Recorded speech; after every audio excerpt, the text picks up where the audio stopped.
time.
The Subcommittee on Government Operations and the Subcommittee on Healthcare Benefits and Administration Rules will come to order, and without objection, the Chair is authorized to declare a recess at any time. The IRS is a federal agency that the average American probably interacts with more frequently than most other agencies in the federal government. And as we look at customer service at the IRS and how most Americans experience the federal government, we owe it to them to make sure that their experience is clear and helpful. And if the taxpayers can get help from the IRS to understand some of the often more complicated tax obligations, the IRS then does not have to spend as much time looking or providing resources for audits or enforcement. Unfortunately, the 2015 tax season had one of the worst customer service records in IRS history, with only 38% of the taxpayers who call the IRS assistance line actually getting a representative. And thereafter, the average wait time was well over 30 minutes. And so as we look at this, as the IRS calls for more resources, Congress indeed did grant them $298 million for the 2016 tax season, with $176 million specifically marked for taxpayer services. As a result, the 2016 filing season was better, but still not as good as it was a decade earlier. So as we look at today's hearing, I'm going to keep my opening remarks very brief, because we are expecting votes here in just a few minutes, and we'll certainly yield to a number of the other members as they have questions, and I'll include some of that in my questioning, and the entire written statement will be made part, opening statement will be made part of the record. So with that, I will now recognize the ranking member for his opening statement. Thank you, Mr. Chairman Meadows and Jordan, for holding this important hearing on a topic that is so familiar to so many Americans, IRS customer service. Many of the individuals I represent encounter challenges when dealing with the IRS. These individuals are hardworking, honest Americans who are doing everything they can in order to comply with their tax obligations. I have seen some of these individuals go to great lengths to fulfill their responsibilities, contacting the IRS and others for help, providing what seems like an endless stream of documentation to their agency and their employers in order to get on an installment plan, and in some cases, even digging into their hard-earned retirement savings to pay their outstanding tax debts. So while IRS says that it is working hard to improve customer service, it can be difficult for many of my constituents to believe in some cases. As our nation's tax code becomes increasingly complex, the burden placed on those trying to maintain tax compliance also increases. It is absolutely critical that the IRS have the appropriate channels to assist these well-meaning taxpayers and processes in place to rectify situations in which these channels fail. For that reason, and as a former small businessman, I hope we can shed some light on the processes currently in existence at the IRS for assisting customers before, during, and after the filing season. All customers deserve to have their questions answered in a timely, effective, and respectful manner. What does it take to make that to happen? As the Oversight Committee, we have a responsibility to ensure that government works effectively and efficiently and is responsive to the citizens it serves. We should encourage agencies to take a hard look at themselves and identify areas that are working, as well as those that need improvement. We should encourage agencies to adopt best practices from other areas of government and the private sector. And we should certainly encourage agencies to listen to feedback from those on the other side of the table. Only after doing that can we have a meaningful discussion of what needs to be done and what resources need to be devoted in order to make our system succeed. I hope that these are discussions we can have today, and I look forward to the testimony of our witnesses. Thank you. I yield back. I thank the gentleman. The chair recognizes the gentleman from Ohio, Mr. Jordan, for his opening statement. I want to just thank the chairman for helping us put this important hearing together as we're heading into tax season or into tax season. I think this is going to be some hopefully valuable information for the folks we get the privilege of serving and representing. So with that, I yield back and look forward to the witness's testimony. I thank the gentleman. We'll hold the record open for 5 legislative days for any member who would like to submit a written statement. We'll now recognize our panel of witnesses. I'm pleased to welcome the Honorable John Dalrymple, Deputy Commissioner of the for Services and Enforcement at the Internal Revenue Service. Welcome. Mr. Russell Martin, Deputy Inspector General with the Treasury Inspector General for the Tax Administration. Welcome. And Ms. Jessica Lucas-Judy, Acting Director of Strategic Issues at the U.S. Government Accountability Office. Welcome. And pursuant to committee rules, all witnesses will be sworn in before they testify, so if you would please rise and raise your right hand.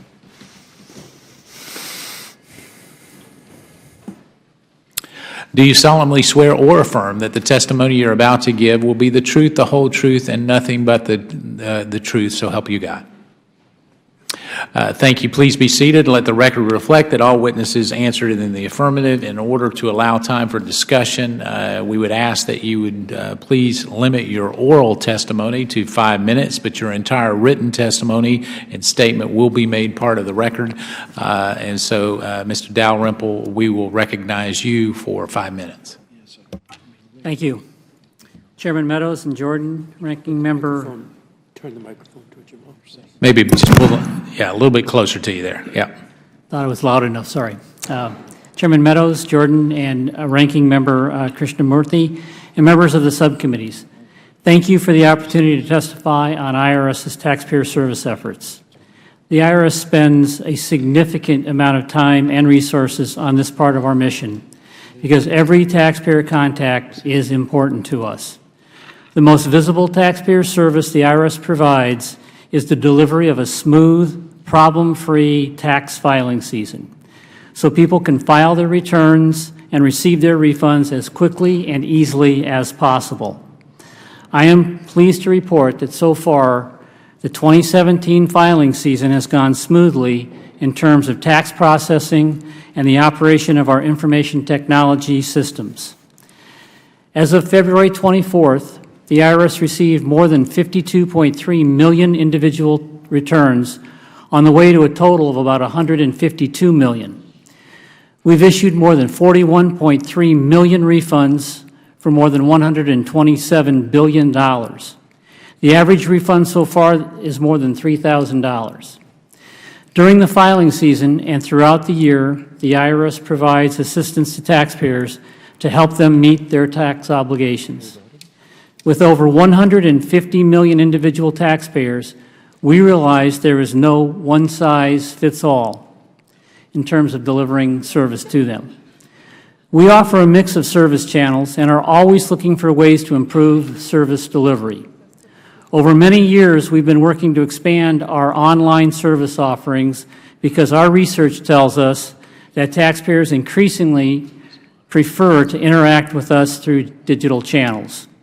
Last year, taxpayers visited our website, irs.gov, more than 500 million times. They used irs.gov to find helpful tax information, check on the status of their refund, and perform transactions such as paying their tax bill. We've also been working to develop an online account at the IRS where taxpayers or their representatives can log in securely, get information about their account, and interact with the IRS as needed. We recognize that there will always be taxpayers who prefer not to interact with the IRS online. For that reason, we will continue providing and improving service on our other channels. One of these is phone service.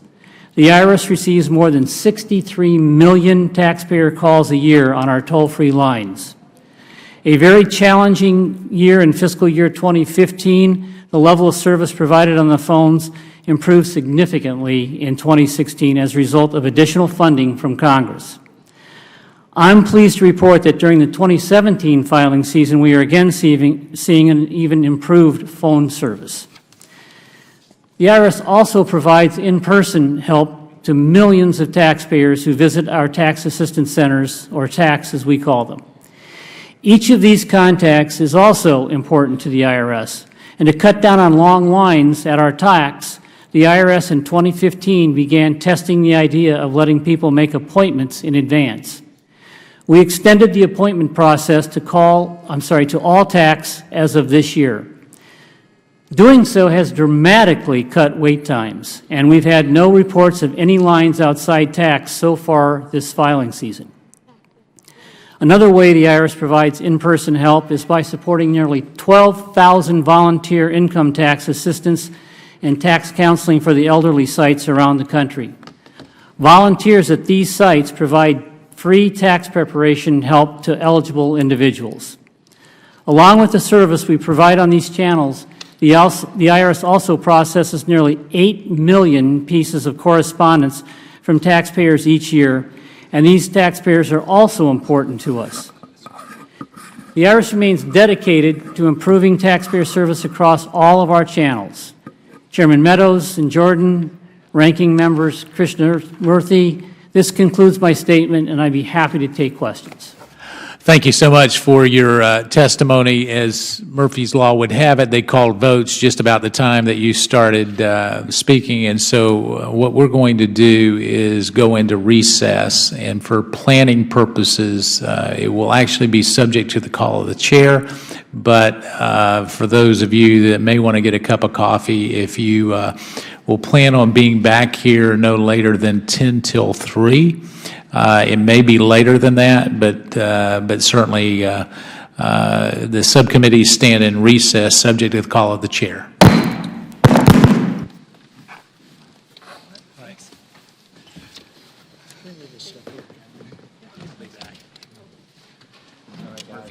Yeah, absolutely.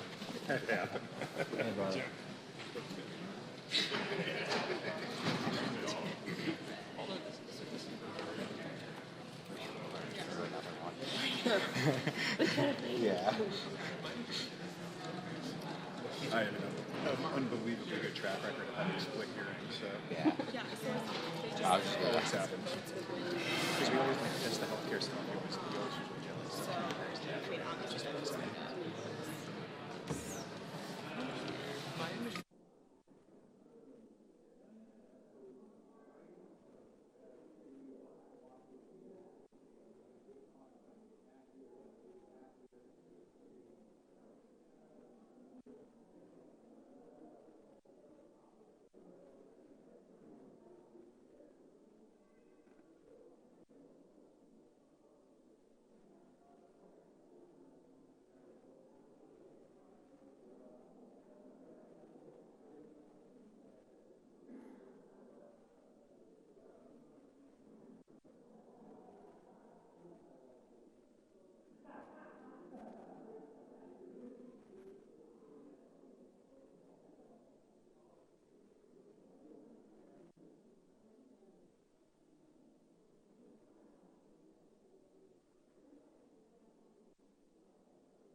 The subcommittees will come to order. Thank you all for your patience and willingness to stay with us throughout this. Mr. Dalrymple, want to congratulate you on your upcoming retirement. Little birdie told me that you were retiring in a couple of weeks, so we'll try to make this as painless as possible. How about that? You can't imagine how I appreciate that. And before I recognize you, Mr. Martin, I want to recognize Mr.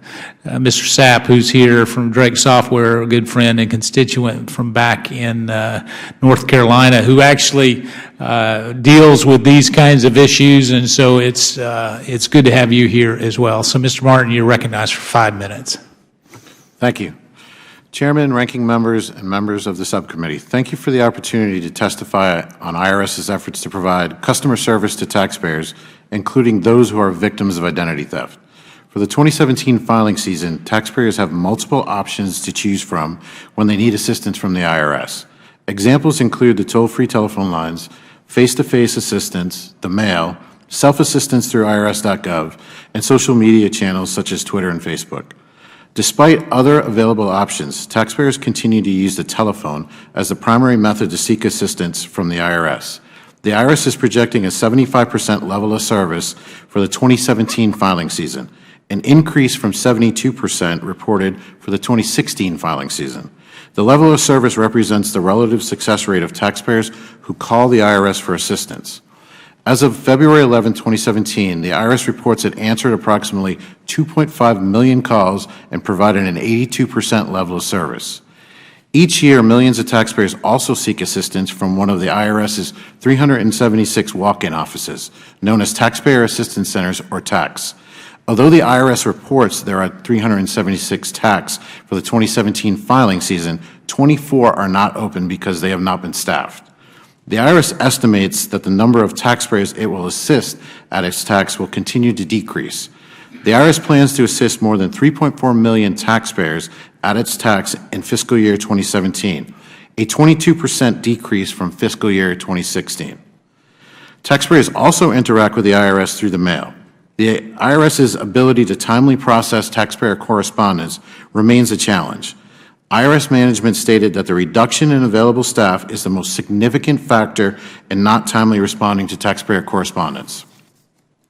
In response to increased demand for online self-assistant options, the IRS continues to increase the services they provide online.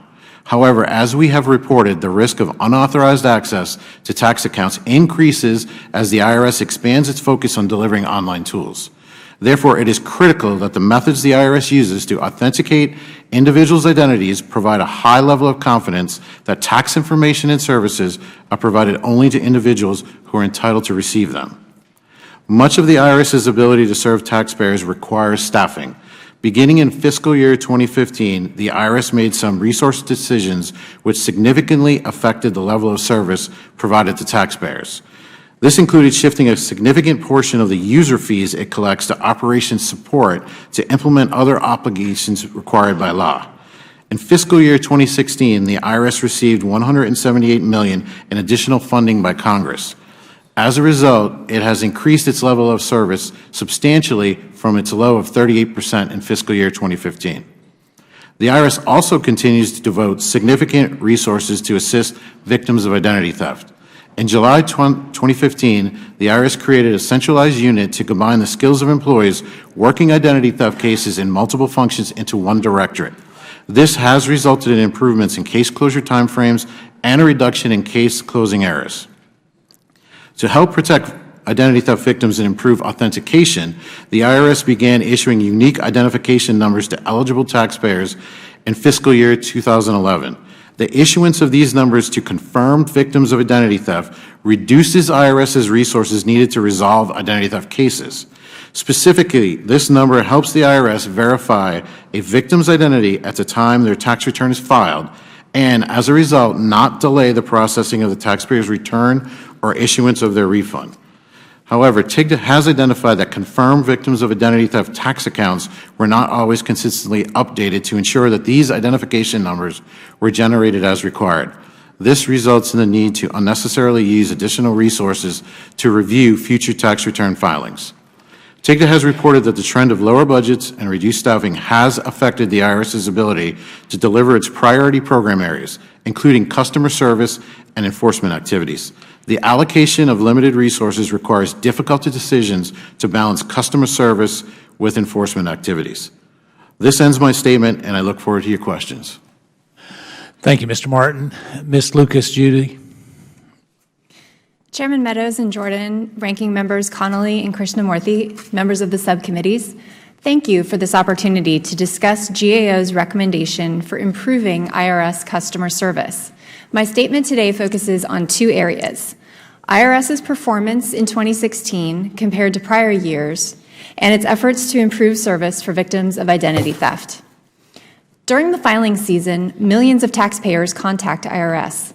The service also processes most of the approximately 150 million tax returns it receives during this time and issues more than 100 million refunds. The scale of these operations, as well as IRS's declining resources, have raised concerns about its ability to provide service to taxpayers. Maintaining quality customer service is important because it helps taxpayers comply with the tax code. Regarding the first area, performance, IRS provided better telephone service to callers during the 2016 filing season compared to 2015. More people who wanted to speak to an assister were able to get through. In fact, it was the highest level of service for a filing season since 2011.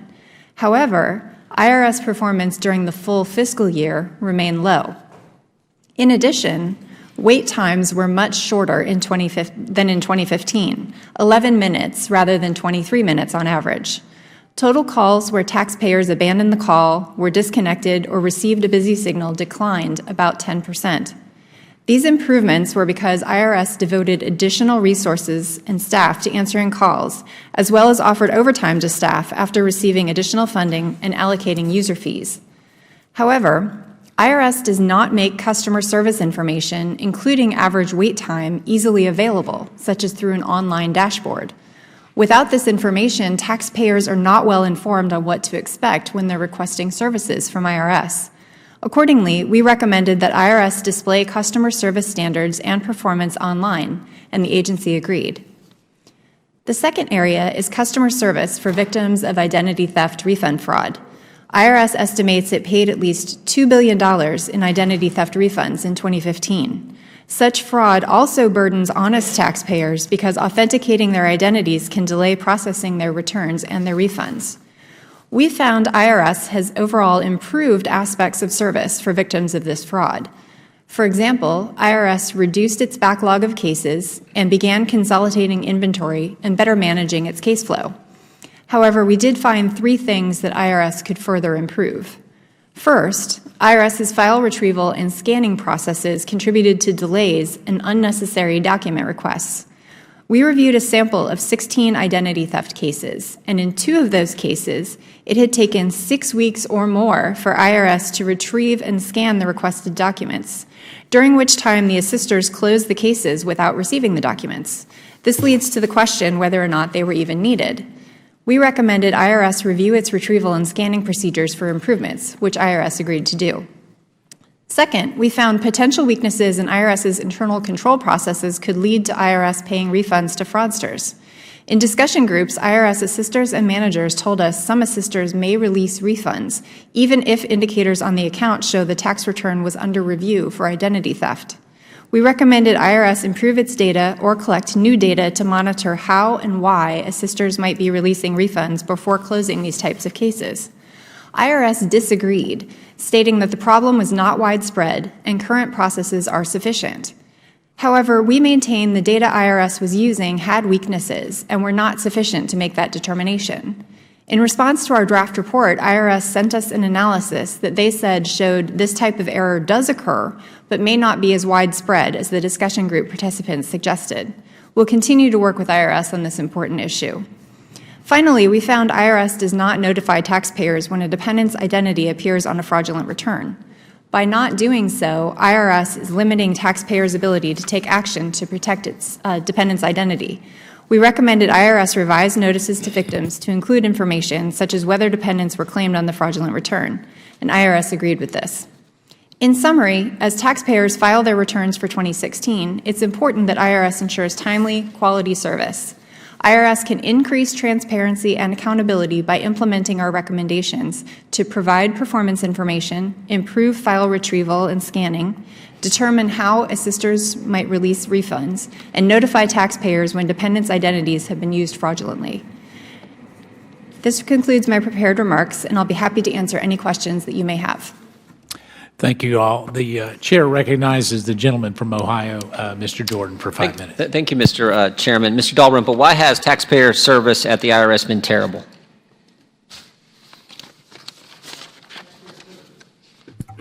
Taxpayer service at the IRS has been improving, and in fact, I think this year is a perfect example of where taxpayer service could be going forward, given the resources necessary. Taxpayer advocate said that taxpayer service is the #1 most serious problem at the Internal Revenue Service.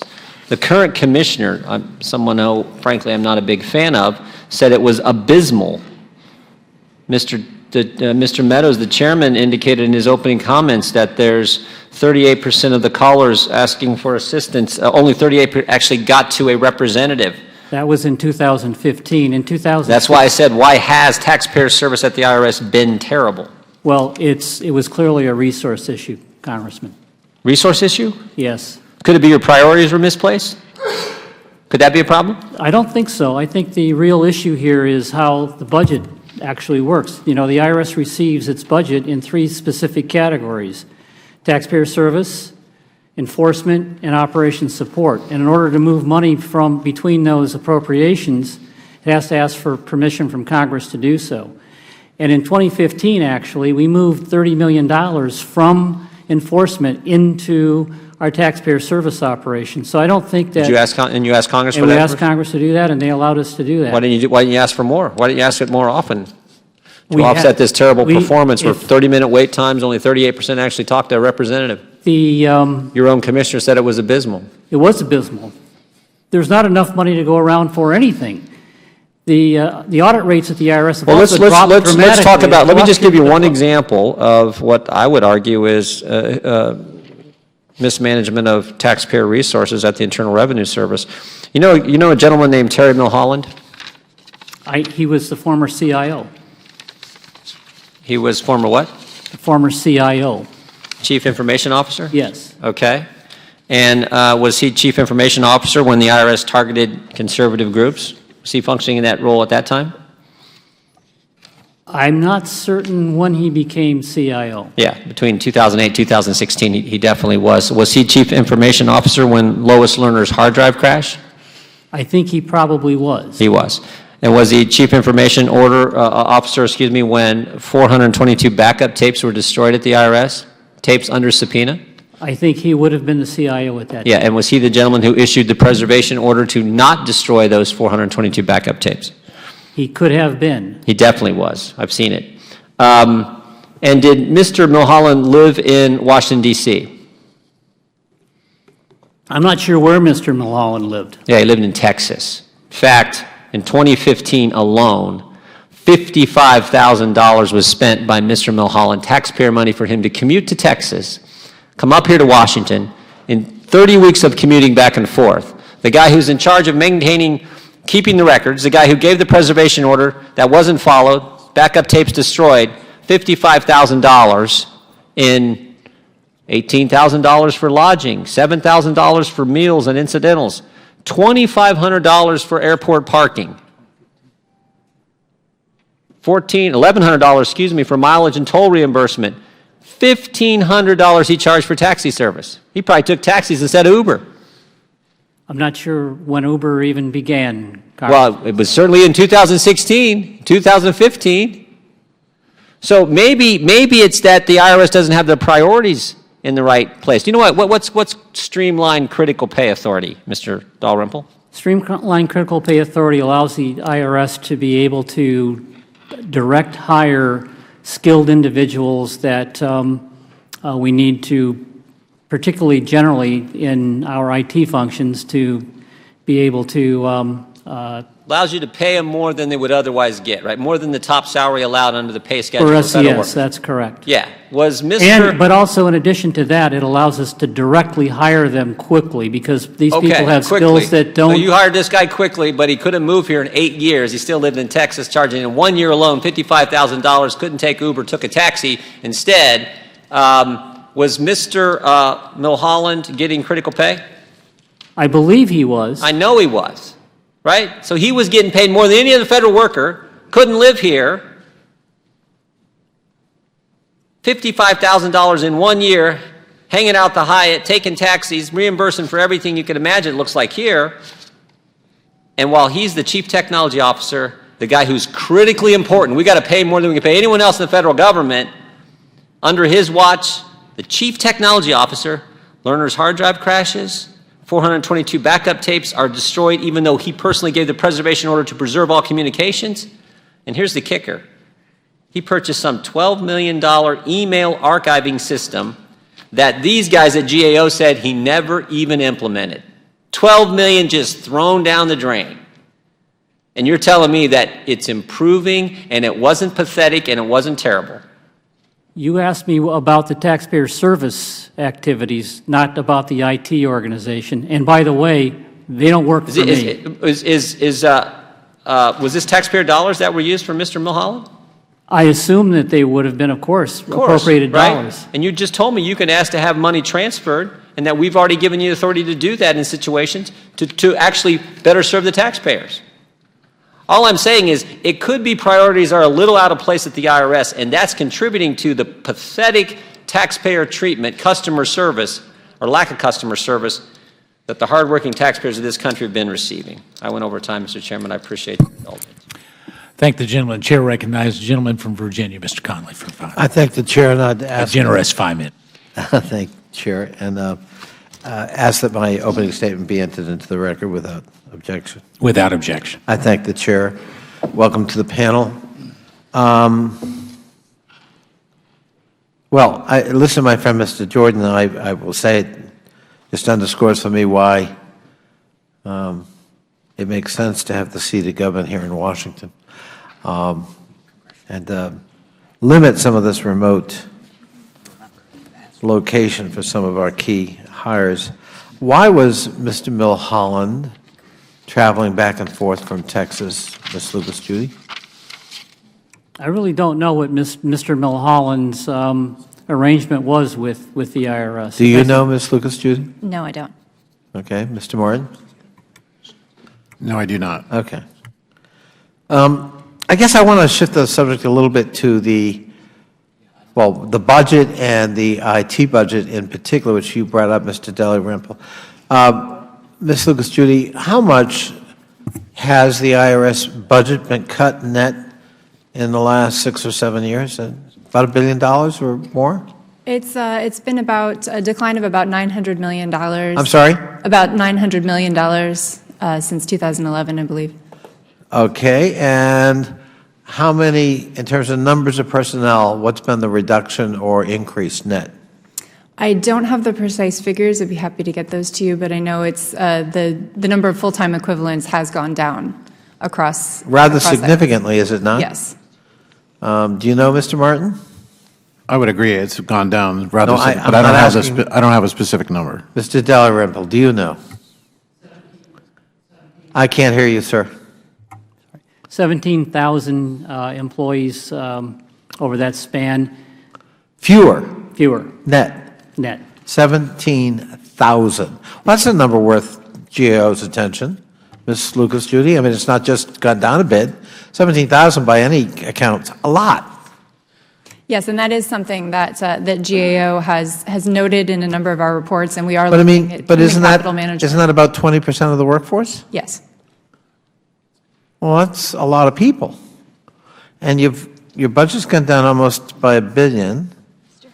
I mean, even if everyone whistle while they work, I would think those kinds of reductions might have some effect on productivity and on the ability to provide high-quality customer service. Fair statement, Ms. Lucas Judy? Yes, sir. From a management point of view. Now, sometimes we do more with less. Sometimes we make ourselves more efficient. But when I look at IRS, given the, unceasing war on IRS and the constant drumbeat about Lois Lerner and the so-called attack on a certain political orientation of various organizations, it's all seemingly been a justification for gutting the IRS, an agency we don't like because it's big and it's the vehicle that finances the enterprise, which we also apparently don't like. Would you say, Mr. Dalrymple, that these cuts have had an appreciable effect on the ability of the IRS to fully perform its mission? Absolutely. Taxpayer service has been, in some instances, abysmal. I mean, the Commissioner was right about that. We haven't been able to answer the telephones when we should. We haven't been able to answer correspondence at the speed we should. We haven't been able to develop online services at the rate we should for taxpayers. Our audit rates are down dramatically. Our collections are down over time. Speaking of collections, so people understand, how much money is left on the table, do we estimate every year, really owed the government but not collected because of lack of resources? Well, the tax gap is estimated at about $450 billion, and that's just a year. A year. Wow. That's a lot of money. Okay. One thinks about what one could do with that amount of money if you had it.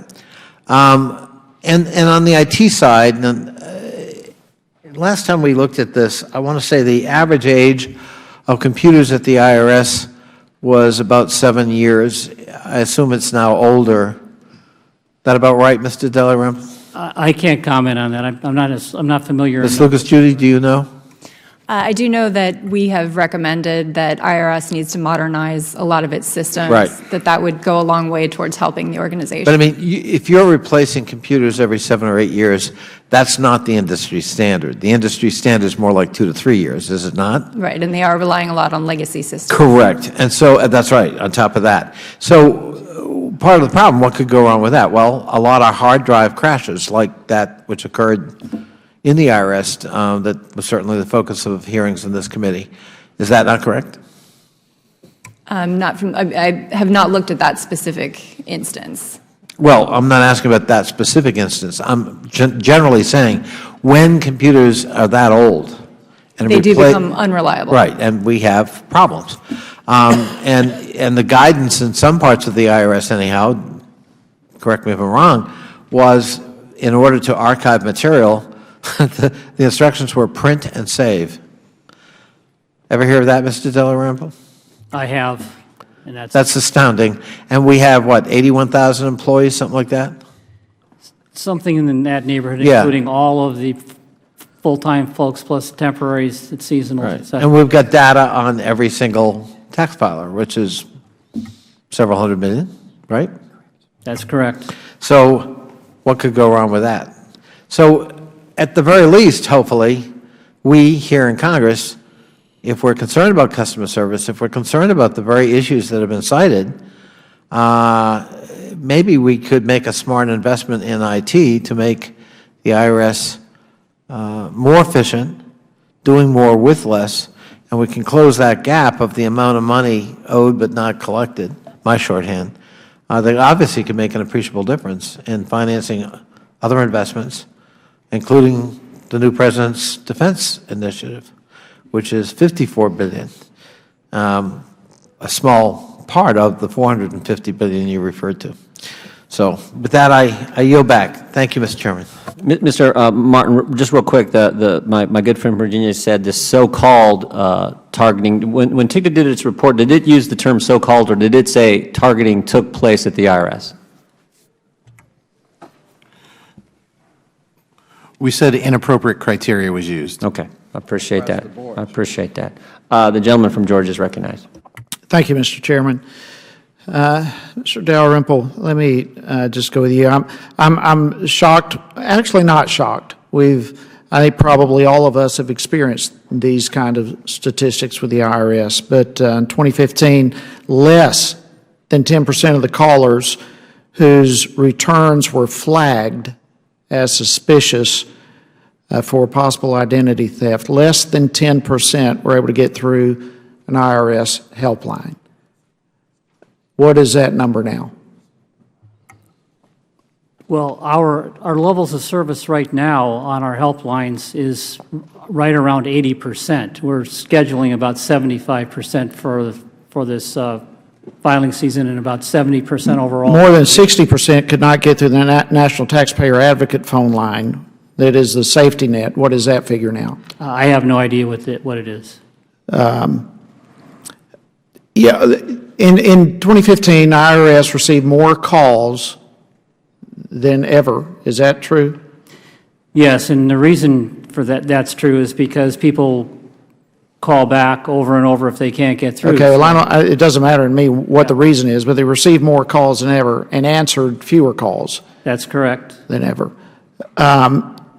You know what official time is? I do know what official. Do you have any idea how many people with the IRS are on official time? I couldn't tell you that number. I have no idea. Could you get that number and provide it for me? Yes, we can. All right.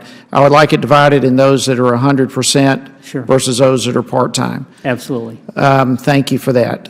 In 2012, the reports show that the IRS approved 62 people to be 100% on official time as contact service representatives. These people answering phones, that type of thing. Approved 62. I'm assuming that's 62 more than what perhaps were on official time before. Now, official time means that they're hired to do IRS work, but they end up doing union work. In 2012, you had 62 of them that you approved who were customer service reps that went to 100%. In addition to that, there were another 70 that were approved for other IRS jobs. Any idea how many phone calls those 62 people could have answered? I couldn't tell you that. Well, our calculations show that those 62 people could have answered approximately 11,000 phone calls a week. That's over 500,000 phone calls a year. And yet, you were not able to answer phone calls. People were waiting in line, and I'm quite confident that there are more people on official time now at the IRS than there were 5 years ago. Is that a fair assessment? I have no idea how many people are on official time. Okay, but we're going to find out that, and like I said, I'm confident. Was there any discussion during 2015 on those who were on official time, 100% of their time? Was there any discussion, seeing that a crisis was underway, of getting people who are on official time to come off and go back to work? No, that's governed by our union contract, so no, there was no discussion. So who allows these people to go on official time to begin with?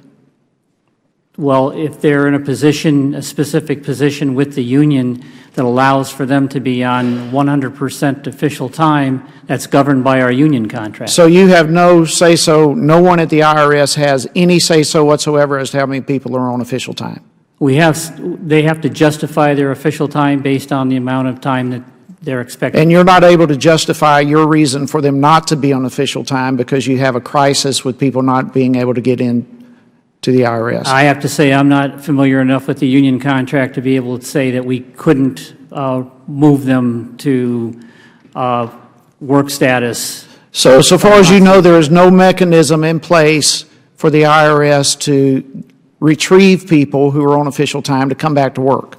I'm not aware. It's possible that the union contract allows for that, but I'm not certain. Don't you think that might be something to be certain of if there's such a catastrophe where people are not able to get answers?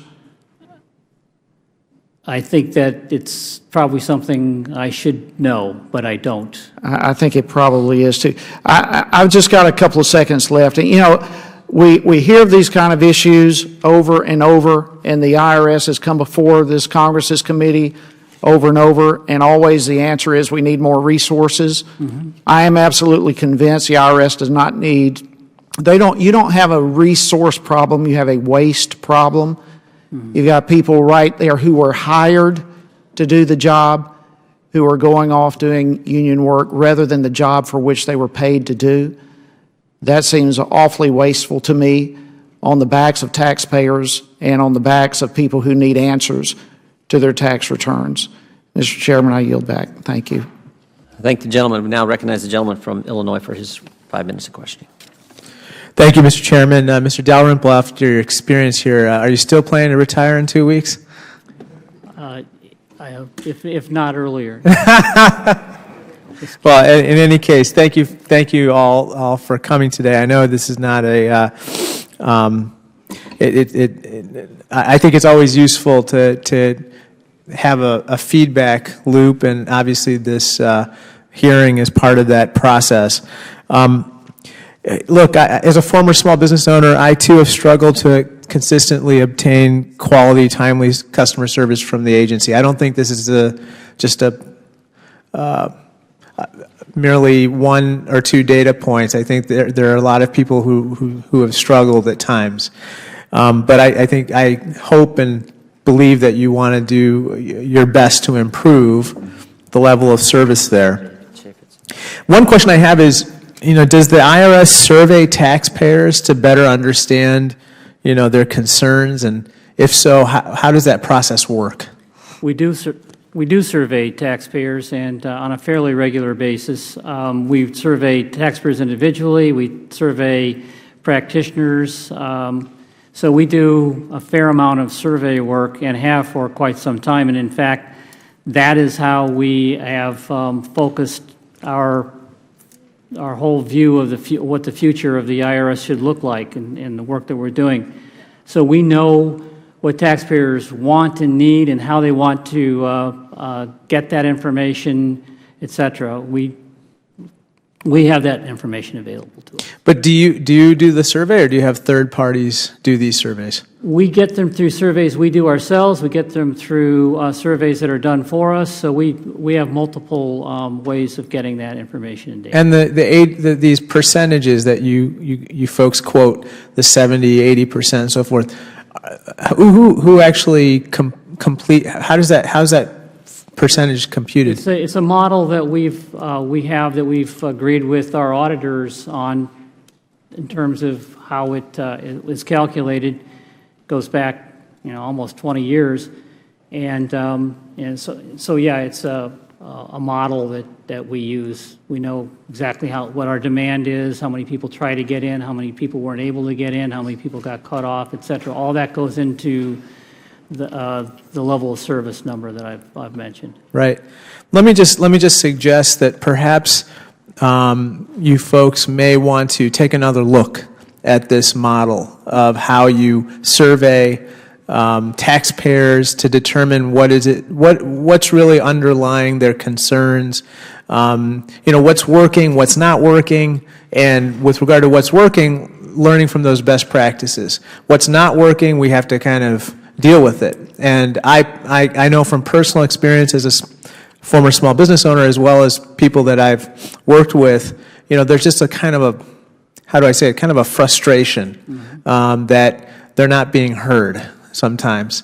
And so I think I'd respectfully submit that perhaps you should go back and take a look at these customer survey methodologies, as well as those percentages that you compute, because I'm not sure that they are consistent with how people perceive the IRS. And I think that if you did that, it might be, a salutary benefit for all of us, really. Ms. Lucas Judy, I have a question.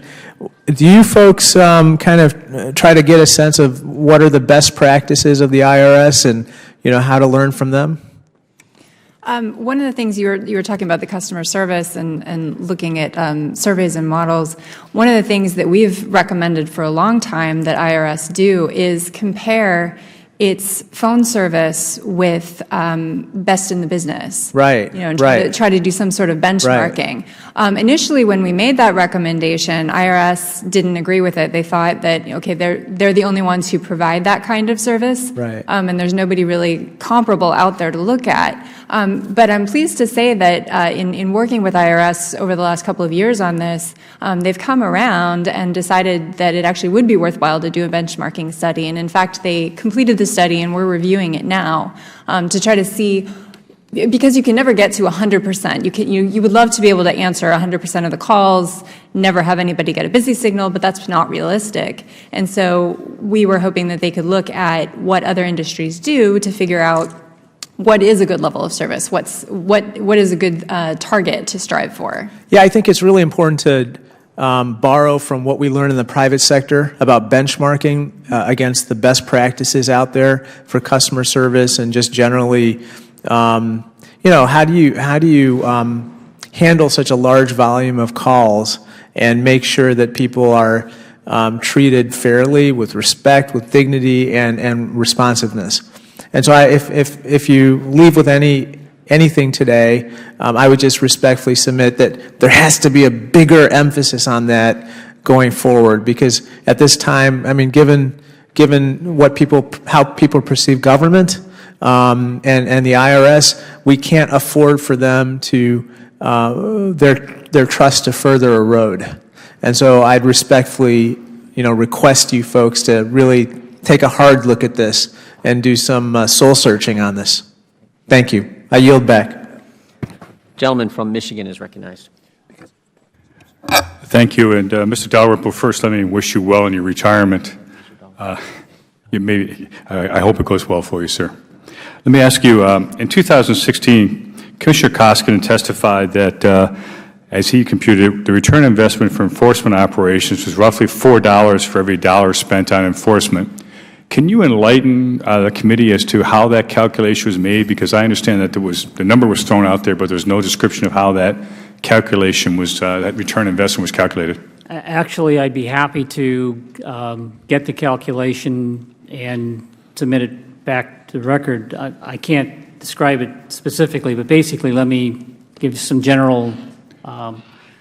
Well, rather than take up a lot of time and put you in generalized, if you would submit that to the committee, that would be appreciated. I have the questions, and rather than time up, sure, I'd like to see that. That would be. I'm a business guy like my colleague from Illinois, and would like to know how I believe return on investment matters. Just a small point on that. It's a compendium, so some things we have a 15 or 20 to 1 return, some we have $3 or $4 to 1 return, et cetera. So it's a compendium, and we can get you that information. Have you done a similar analysis in terms of return on investment for customer service spending, and what is that number? We've had a very difficult time finding any a way to measure that. We've tried over the years, but to be honest, we've never come up with a legitimate measure of return on investment for service activities. Okay. What about enforcement comprises about 43% of your budget as of this year, $11.2 billion, which is roughly $5 billion, just doing quick government math. Mm-hmm. You spoke of moving $30 million from enforcement to customer service. Right. With all due respect, I mean, of a budget of $5 billion for enforcement, moving $30 million is like the light bill for the week. I mean, do we really seriously think that's going to make an impact on? That's from business. $30 million of $5 billion isn't much. Well, it's $30 million against a $2 billion budget for taxpayer service, so it's a bigger percentage for them. Having said that, though, it's not a huge amount. It's what was necessary to reach certain levels of either inventory or levels of service on the phone, et cetera. So we had the additional $290 million that Congress gave us, which $178 million of it was dedicated to taxpayer service. We had some monies from user fees that we put into taxpayer services. And then in addition to that, we still had a shortfall in terms of where we wanted to be in terms of levels of service. And we were able to move another $30 million out of enforcement into taxpayer service. And even after moving the money, you still end up with significant shortfalls of reasonable customer service response. Well, for this year, as I said, we're very close to between 75 and 80% on our telephone level of service. Our inventories and correspondence are the lowest they've been in 4 years. Generally speaking, taxpayer service this year is the best it's been in the last 5 or 6 years, and I can't really speak prior to that. Well, let me suggest that, I mean, part of the frustration that my colleagues noted about the reputation of the IRS is that difficulty people have, as you've already heard, getting someone to answer the phone. Now, for the world of the private sector, we actually had standards of that. Right. Calls were answered in 3 to 4 rings. In fact, we actually did had secret shoppers that went around and shopped to see if calls were answered. And when they were answered, did they get their questions responded to? Right. It seems to me that you haven't set the same kinds of standards that we would expect in private business world. We actually do some of that. We have quality reviewers that shop the lines, listen for responses, whether they're correct or not. You know, we're not in business for a profit, so we don't really want to answer the telephone on the first or second ring, because what that means is you're actually waiting for the next call to come. Well, what is your standard for answering the phone? We would love to be at about an 85 to 86% level of service, which would mean basically that people were waiting less than a minute or two to get the next assister on the line. No, We've been there before. We have achieved that in the past. When were you there last? In the, just a little history here. I retired from the service before in 2006. And you came back? And I came back. I was asked to come back. I was also, at one point in time, the Commissioner Wage and Investment Division, which handles all of our telephone services. When I was Commissioner of the Wage and Investment Division, our telephone service was in the high 80s. And at that point in time, we started to drift into the high 90s. We actually found out that we had employees waiting for the next call, which is not an efficient way for a government to run their telephone systems. So about 85 to 87% we found out was really the right place to be if we could get our telephone service to that level. Well, my time has expired. I thank the Chair, and let me wish you well again on your retirement, sir. Thank you. Appreciate that. I go back. Gentleman from Florida is recognized. Thank you, Mr. Chairman. Mr. Dalrymple, the news just broke this afternoon that 2 years after the fact, the IRS has located almost 7,000 documents that are related to the targeting of conservative groups. Are you familiar with those documents? I am not. Are you familiar with the news report? I am not. We would like to know on our committee, if you can get us an answer, Sure. whether those are documents that have previously been provided to this committee or to other committees in the Congress. I'll find because that out. we went through this for years and years, and there were a lot of emails that were destroyed. There were backup tapes, and it was really, really frustrating to do that experience. We have asked a number of us on the committee for the President to make a change at the IRS to really bring in some new blood so we can start reforming the agency. And the targeting was one of the issues, and how the agency responded to that. But there's also issues that we see about really a contempt for the taxpayer. I mean, the agency will go and they will try to get taxpayers dead to rights on producing their taxes and all this other stuff. But then you have employees, yet a single IRS employee that spent, according to the Senate Committee on Finance report, spent $43,000 staying at the Ritz-Carlton in Pentagon City. How is that acceptable? I'm not familiar with a report that says that we had an IRS employee that spent $43,000 staying at the Ritz-Carlton. It was over the course of a year. It was a lot of stays, obviously, but that is the... Well, I have to assume that the Ritz-Carlton was offering government rate per diem at that location is all I can assume, but I don't know the particulars around that. Well, it would be the type of thing that I think it would be tough for that to have been the most appropriate thing. You also had, again, this is the same report, Senate Finance Committee, IRS employee rented $1 million townhome in Arlington for almost $5,000 a month with tax dollars. I mean, how is that acceptable? Again, I'm not really familiar with that.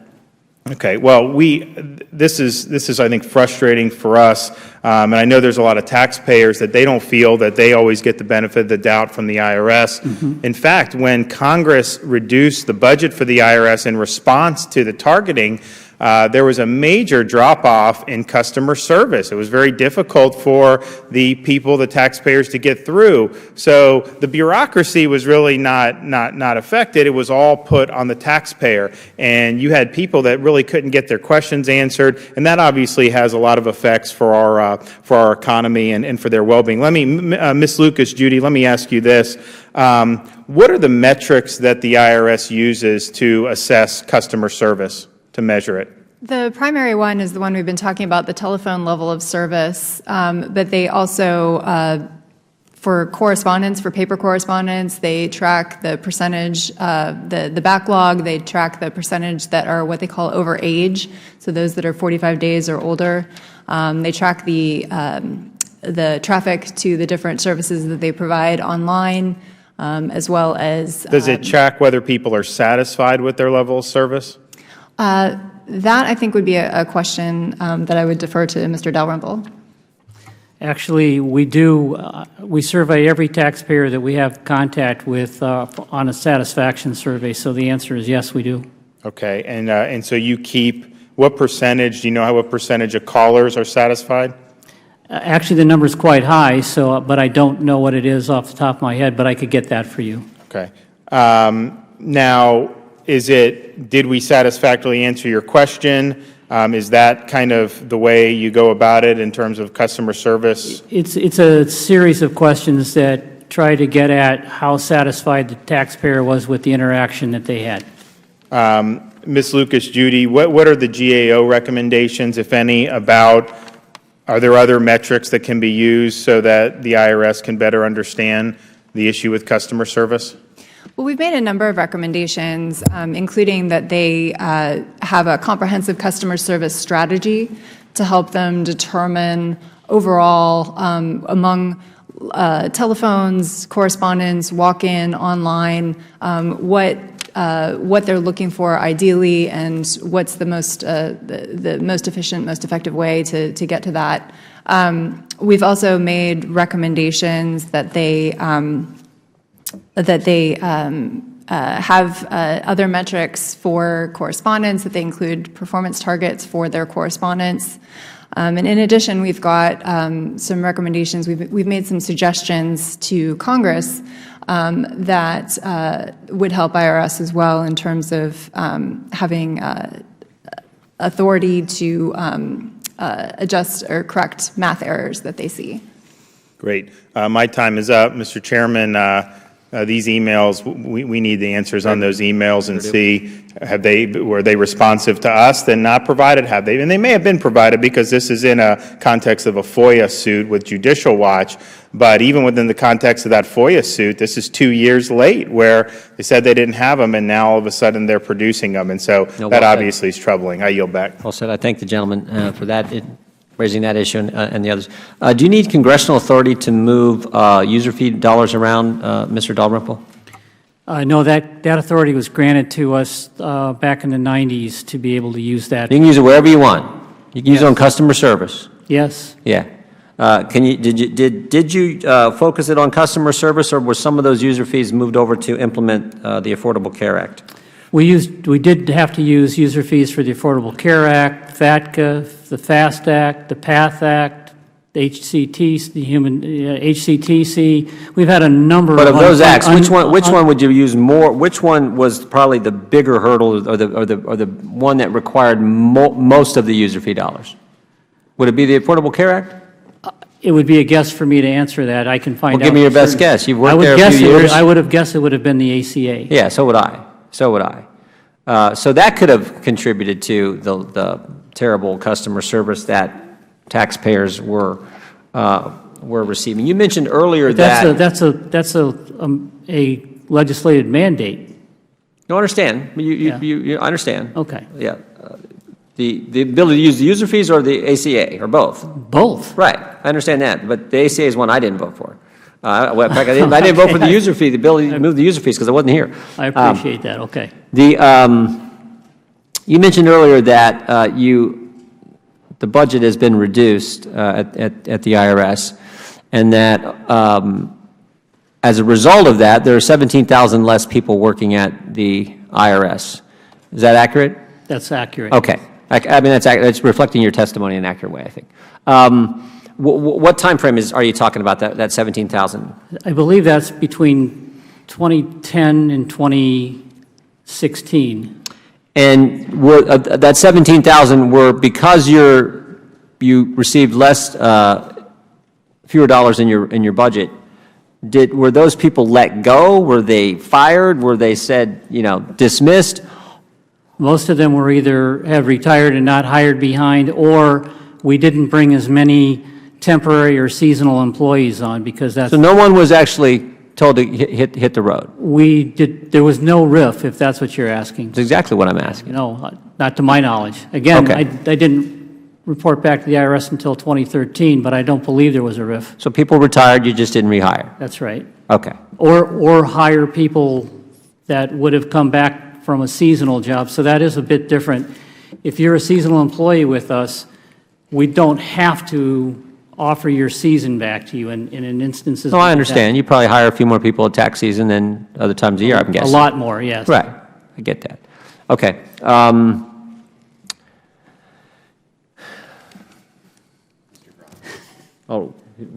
kind of trying to, if he's ready, we'll get Mr. Grothman. We'll just be at ease here for a second while we wait for the gentleman from Wisconsin to come back.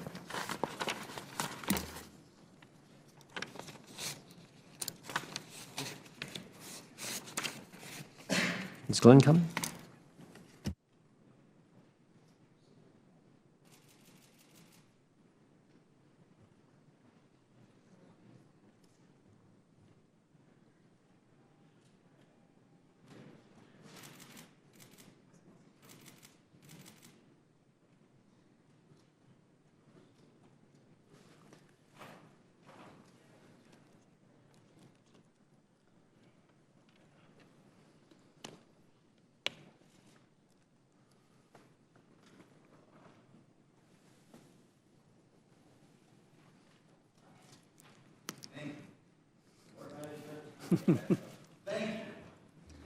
Gentleman from Wisconsin is recognized. Oops, sorry. No, you certainly keep track of the quality of your folks, and hope you do. Years ago, I used to do taxes, and at the time, not just me, other people felt, compared to the Wisconsin Department of Revenue, because obviously we dealt with them both, that if you talk to your guys on the phone, they weren't always the sharpest. They didn't know their own laws. You'd call them 3 times, you get 3 different answers. Well, you call them twice, you get 2 different answers anyway. Do you monitor the quality of your folks? And I haven't done taxes for 20 years, but do you have an opinion as to whether your folks know what the law is? Yeah, actually, we do monitor every call is can be monitored. We have a quality review system that statistically selects calls at random for quality assurance, and during that process we determine whether one of the main things we're looking for is did the taxpayer get the correct answer. Actually we do quite well there. So if you get through to us, you're going to get pretty high quality. I'm sorry, no, yeah. Is it improved over time? It's really been pretty stable over time in the high 90% range. How long have you been monitoring it? At least 20 years. And 20 years ago, it was actually quite low. Probably for the last 10 or 15 years, it's been quite high. Better than 20 years ago, you've improved. Some of the stuff they want to know here is the amount that can be spent traveling by employees. And, it says here federal employees can spend over $7,000 per month on lodging. Do you keep track of that, or what is your travel policy for your people when they get around? Well, first, travel policy isn't set by the IRS. It's set by, government-wide by Right, I understand. By the GSA. So we do monitor, and we actually monitor how many people are traveling at any time and how long they're traveling, and we don't generally have very many people traveling for extended periods unless they're on some project, but that's typically what we monitor. And how does it work? If somebody goes out there for a week or whatever, how much are they allowed to spend? Who determines where they stay? That sort of thing. That's based on the per diem rates. So if they find a place to stay within the per diem rates, then we don't ask them where they're staying or prohibit them from staying at places that are within those rates. I'm going to give you a more open-ended question, and anyone of you can answer it. And in part, I think of the Earned Income Tax Credit. But in any event, people are always throwaway, have ideas how to use the tax code for more and more things. Hopefully this time around we'll use it for less and less. But historically, congressmen always like to use it for more and more. And I sometimes think when congressmen propose things, they don't think how it's going to look to the Internal Revenue Service, who has to deal with it. Like somebody once came up with the Earned Income Tax Credit, and they apparently didn't think of the fact that if you fill out a form and get a $5,000 check, fill out an easy form, a lot of people take a crack at it, which is why the fraud is so high. But do you have any comments on the Earned Income Tax Credit, or are there any other parts of the tax forms that you feel invites cheating, or I guess I would say would require you to spend a lot more on compliance than you would want to? Anything that is a refundable credit has always been a challenge for the Internal Revenue Service. So whether it's the Earned Income Tax Credit or the Advanced Child Tax Credit, anything that actually is refundable back to the taxpayer. And by the way, there are corporate refundable credits too. They're not just to individuals. Right. They cause us difficulty from a compliance standpoint. Okay, so when you retire and run for Congress, you're going to take a swing at these things? I'm not running for Congress. Oh.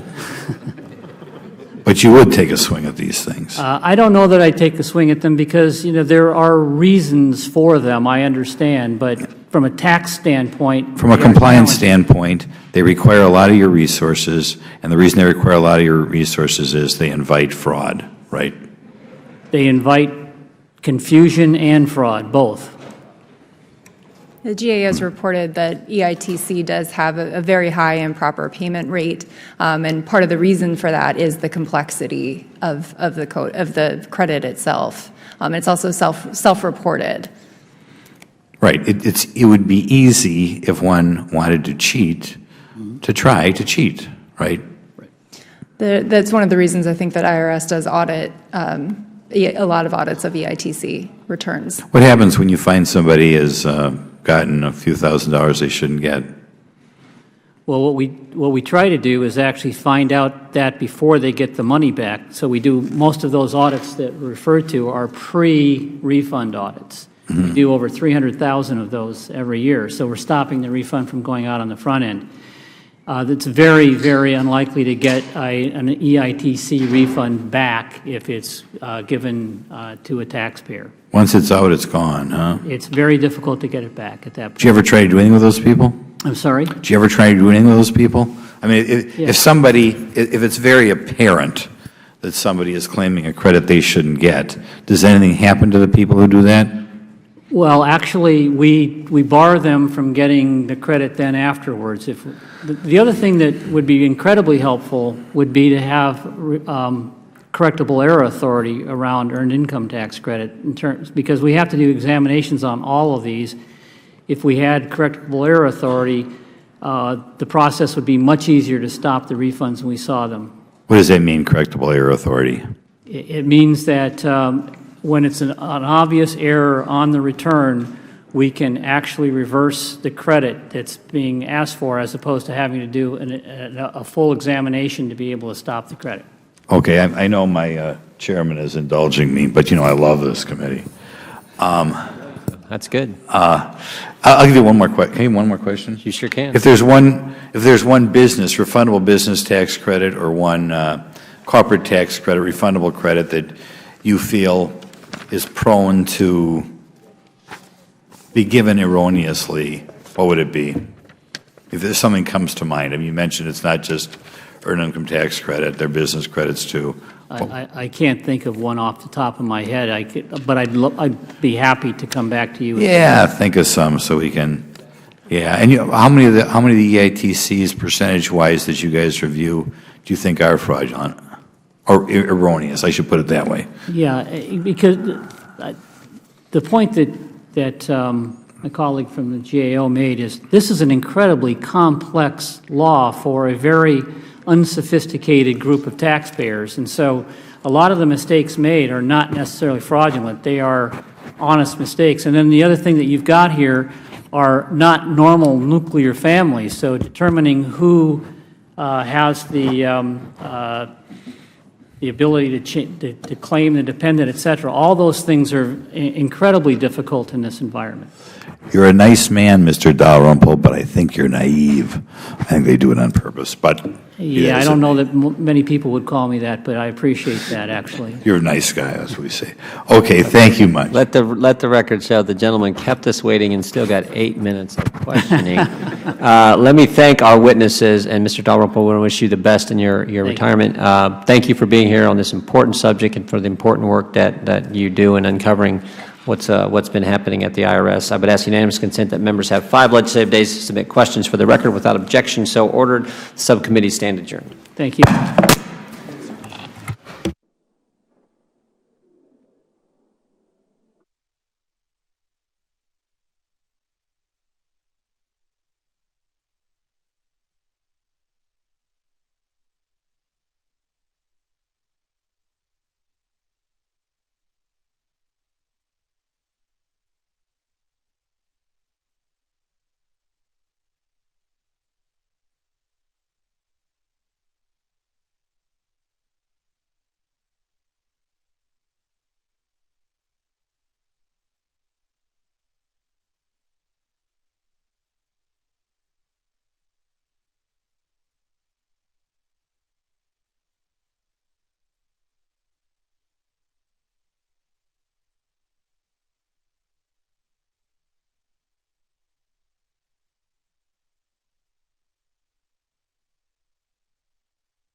materials on the bill under consideration. Without objection.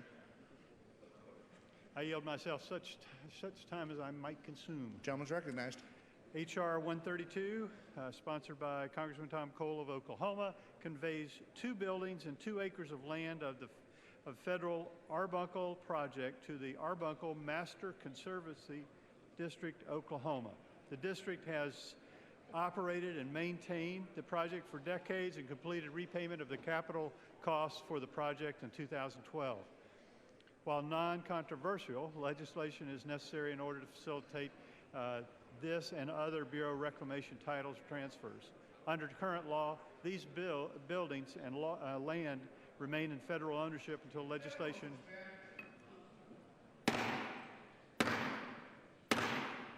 House will be in order. Ownership until legislation is enacted. Members in the rear of the chamber, please take seats or remove conversations from the floor.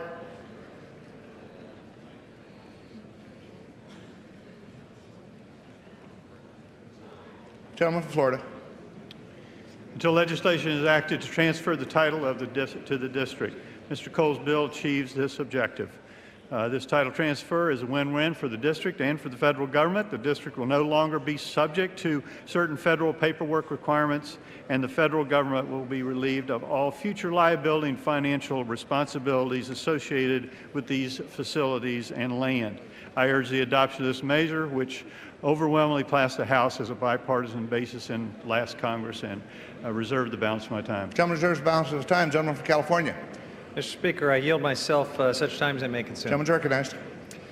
Mr. Speaker, H.R. 132, as the gentleman from Florida just mentioned, would allow a title transfer of 2 federal buildings to the Arbuckle Master Conservancy District in south central Oklahoma. These are buildings that were part of the Arbuckle project, which is a water project authorized by Congress back in 1962 to provide flood control, recreational opportunities, and municipal water supply.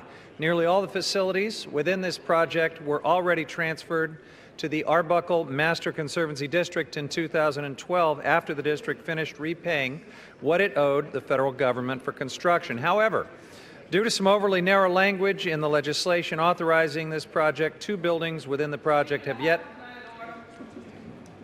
House will be in order. Members, please cease conversations in the back of the chamber. I know. On both sides of the aisle. Gentleman from California. Thank you, Mr. Speaker. 2 buildings have yet to be transferred. Transferring them will save taxpayer money that would otherwise be needed to operate and maintain these buildings. Will also relieve the federal government of any potential future liability associated with these buildings. It's a straightforward bill that should be quickly passed, so I thank you for the time and reserve the balance of my time. Gentleman reserves the balance of his time. Gentleman from Florida. I yield such time as he may consume to the gentleman from Oklahoma, Mr. Cole.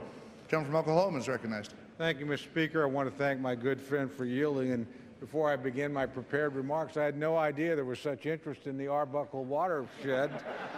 But I'm flattered and pleased that all of you are here for this, this important legislation. I rise to support H.R. 132, the Arbuckle Project Maintenance Complex and District Office Conveyance Act.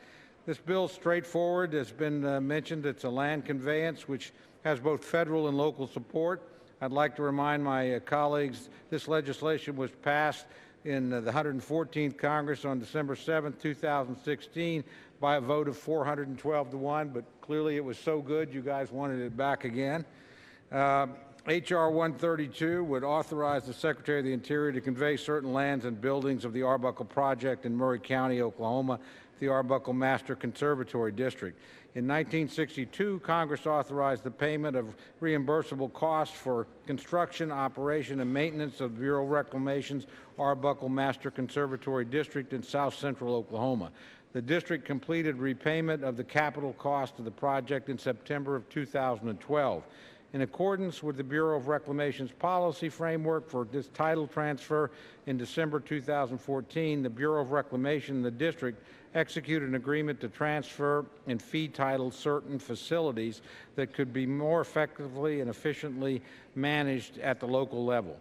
The title transfer involves approximately 2.83 acres of land.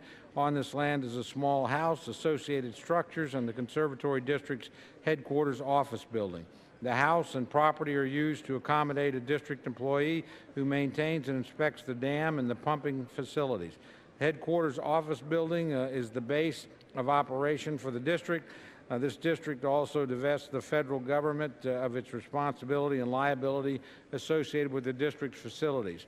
Reclamation and the district have worked cooperatively and successfully to address all of the elements necessary to bring this legislation forward and make this transfer proceed as smoothly as possible. I'm pleased this bill is an agreement with which both the federal and local interests are satisfied. I want to urge all of my colleagues to support this legislation once again, and I want to again thank the chairman for his help in expediting this matter. With that, Mr. Chairman, Mr. Speaker, I yield back. Gentleman from California. Mr. Speaker, I yield such time as he may consume to the gentleman from Maryland, Mr. Raskin. Thank you very much. Gentleman from Maryland is recognized. Mr. Speaker, thank you. I have a parliamentary inquiry. Is it consistent with the rules of the House of Representatives for the Committee on Ways and Means and the Energy and Commerce Committee to be considering the American Health Care Act without a CBO score that would permit us to know how much this legislation will cost? The gentleman is asking the chair to make a hypothetical situation that is not pertinent to the business before the House currently. Well, I didn't think it was hypothetical, but in that case, Mr. Speaker, I move that the House do now adjourn. The gentleman first yield back the time he was yielded to the gentleman from California? Yes, I would. For what purpose does the gentleman from Maryland seek recognition? I move to adjourn. Question is on adjournment. All those in favor say aye. Aye. All those opposed, no. I would, the chair. I would ask for the yeas and nays. The noes have it. The yeas and nays are requested. Those favoring a vote by the yeas and nays will rise. Sufficient number having arisen. The yeas and nays are ordered. Members will record their votes by electronic device. This will be a 15-minute vote.